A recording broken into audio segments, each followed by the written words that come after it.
What the fuck? Apparently, as an Australian, you can now be fined $312 for putting the fucking bins out too early. Mate, they're essentially fucking fining us for breathing at this point.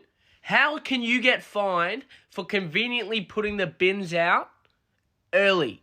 Mate, we should be able to give the fucking council a fine for picking up our bloody bins at 4 in the fucking morning and waking up everyone on the street, alright? What sort of dystopian fucking country are we living in where you can get fined for putting the bins out early? Let's fine the council for all the potholes in the bloody floor, alright? Every road you go on, there's a frickin' pothole. And we're getting fined for putting bins out too early. Here's the thing, if they miss my bin, I'm going to be sending the council a fucking bill. And it's going to be a bloody big bill, I can tell you that for free.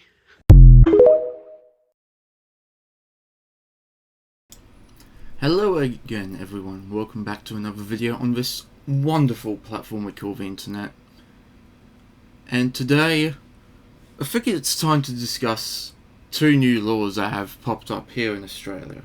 So one is pretty recent, over the past week, I think, I may be wrong, and another one that popped up about 2 or 3 months ago. So I'll start with the first one, of course, hence the little TikTok at the very start. So I'm not sure if this is Australia-wide or just in Queensland or New South Wales or in other states such as Western Australia or whatever, but there's a new law where you now cannot put out your bins early nor late. And well, I can sort of understand why. At the same time though, I mean, I can sort of understand why, because they would get in the way and all that at the side of the road, like if someone parks at the side of the road or whatever it is. So I can sort of understand it from that perspective, but at the same time though, like, for example, well, it's not really an example, because that's what me and my parents do, is when we are going away on a holiday and we're going to be, so our bin day is of a Tuesday, so we put the bins out on Monday night. But if we aren't here at home on Monday, because we're out on a holiday, more than likely, and staying well and truly past when we would usually put the bins in, we, like, let's say we go on holiday on Saturday and come back Wednesday, then we'll be putting them out the night before we go, which would probably be a Friday night. So with that the case, I must ask, what happens if you got your bins full of rubbish and recycle and are going away, so you can't put them out at the proper time, so you have to put them out earlier so they can be done while you're away. Like, with that the case, you'll either have to cop the fine or just miss out on that bin week, which means that you're gonna, of course, for that case, tough shit if the bins are already full. You're then gonna have 2 friggin' weeks worth of rubbish in your bins because you didn't want to cop a fine. I'm not sure how much the fine is, but it's definitely like several $100s if I remember correctly. But yeah, so with that the case, it is pretty stupid. Once again, I understand about them getting in the way of like people parking up the side of the road, but in scenarios like what I just mentioned, well, what if you're going away on a holiday and you aren't going to be at home to put the bins out at the proper time? You're just going to have to either just do it anyway and just cop the fine, or miss out on that bin week and just wait till the next week, and therefore pile up 2 weeks worth of rubbish. So, and the bins can only hold so much, so you just gotta probably have to sit at the side of the road next to the bins or some bullshit. It's fucking stupid.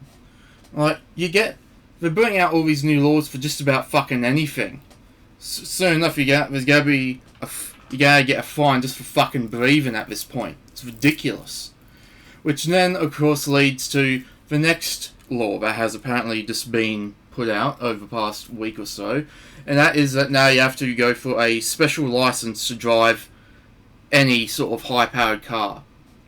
such as a Huracan or a Aventador, LaFerrari, you know, supercars and hypercars. So, like with, so you have to, so for those who don't know, here in Australia, you can apply for a normal license for just driving your regular car, such as your sedan, hatchback, four-wheel drive, or whatever. And then if you want to go for a bike or a truck license, you have to do those separately.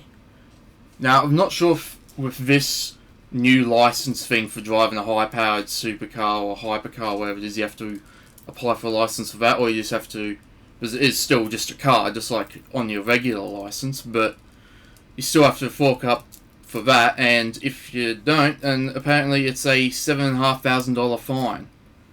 So, yeah, now of course people in the comments are probably wondering, oh, but if they own that car, that means they're rich, so it shouldn't be a problem. I mean, yeah, sure, but at the same time though, like, why do we need a different sort of license and all that shit just to drive a different type of car? I mean, bikes and trucks, that's understandable, but supercars are pretty much, in ways, of course, the same as just a regular car. Of course, though, faster, more expensive, and more streamlined and all that, but still, like, and of course, that also sort of correlates with another law of having a modified car. So, I saw a video of someone with a souped up Honda Civic. Yes, I know what some of you are probably thinking, but it actually was looks like a pretty nice car. And, well, it got wrote off and classed as defective. And somehow it was classed as too loud, even though the guy running the channel said that it was quiet as hell, and you would be lucky to even hear it idling. So, yeah. So, for some reason it was classed as a write-off, and for those who, and of course, as I've posted that on a few times, I'm currently in the midst of a project build restoring a R33 Skyline. I'm not sure if it's a GTR or not, I have no clue. It has two doors like a GTR, but it doesn't have the GTR badge. So either it's a GTST, a GTST or something like that, or it is a GTR and the badge has been removed for some reason. But yeah, so I have that project build underway, and now, although I'm pretty sure this law is only in New South Wales, I'm not too sure if it's in Queensland, but either way, just in case it is, I am rather concerned, because this was literally the easiest way you could score a Skyline, because over here, well anyway, I believe they sell for, they're almost as hard to get as friggin' gold at this point, really. And we managed to get one through a barter deal, like a trade deal, just like that. A Skyline of all things. And I hate to put all this money and time into restoring it and putting it back together, only for it to be written off when I decide to take it for a drive or some bullshit. So, yeah, I'm kind of concerned. And let alone, even then, possibly have it taken away and impounded or some shit. So, yeah. Like, you can almost do nothing in this country anymore. It's fucking ridiculous, bro.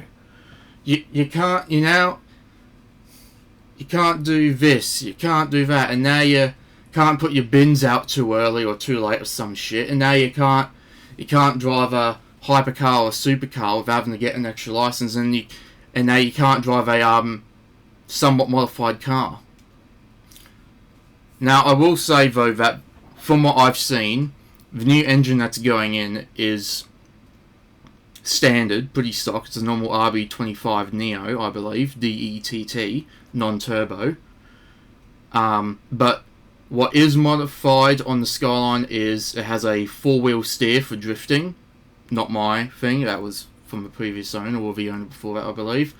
A body kit, and a massive Canon exhaust. Those are the only things I know that are modified, but the engine itself, I believe, is standard, normal, and all that. So, hopefully, if the law is here in Queensland, the Skyline might be okay, but I just don't know, and So I'm just going to have to be extra cautious with it. So, yeah. Because, as with most cops anyway, some like to play God and think that they're above everything else and just fine people willy-nilly, left, right and centre as they want to, whether it's valid or not. So, yeah, just have to be careful, I guess.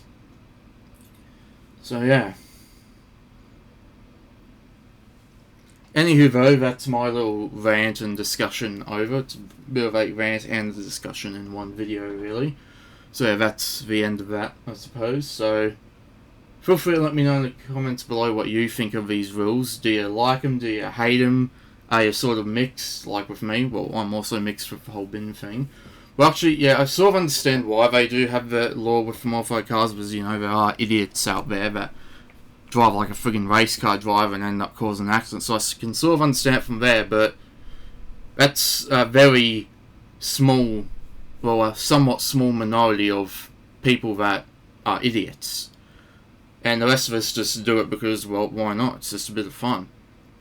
It's what car enthusiasts do. They restore and modify cars. Like, yeah, you know.